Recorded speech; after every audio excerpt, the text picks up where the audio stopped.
11 this morning, the high school state wrestling championships begin today, and Sophia Shultz is among the state qualifiers, but not in girls wrestling. Instead, she's competing against the boys, and she may end up on the medal stand this weekend.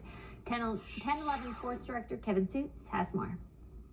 Just becoming more of a norm for girls to wrestle instead of like, oh, you wrestle? That's a thing? And for Sophia Shultz, she's been wrestling for 8 years now.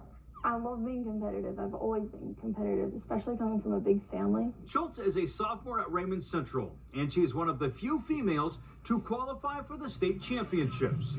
Despite this being the first year of girls wrestling as a sanctioned sport in Nebraska, Schultz is still competing against the boys. Boys and girls can't practice together if we have a girls team, kind of like basketball and track.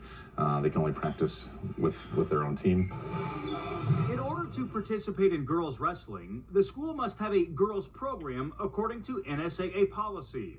Prior to this season, Raymond Central explored that option. The problem is, Schultz would have likely been the only one on the team. Who would I practice with? I couldn't be wrestling like my teammates because they're all boys. The other coaches like, why don't you just add a girls team? She could be a state champion right away. I was like, well, who would she practice with at this point?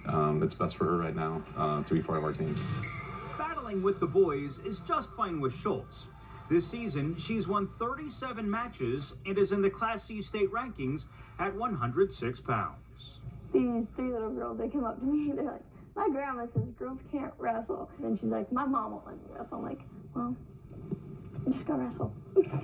She's like, can I have your autograph? I'm like, sure. Schultz has wrestled a few girls this season. They were in the same situation as her at Raymond Central. As for the Mustangs, Schultz is one of 8 state qualifiers this year. That's the school's most since 1975. It is 6:32.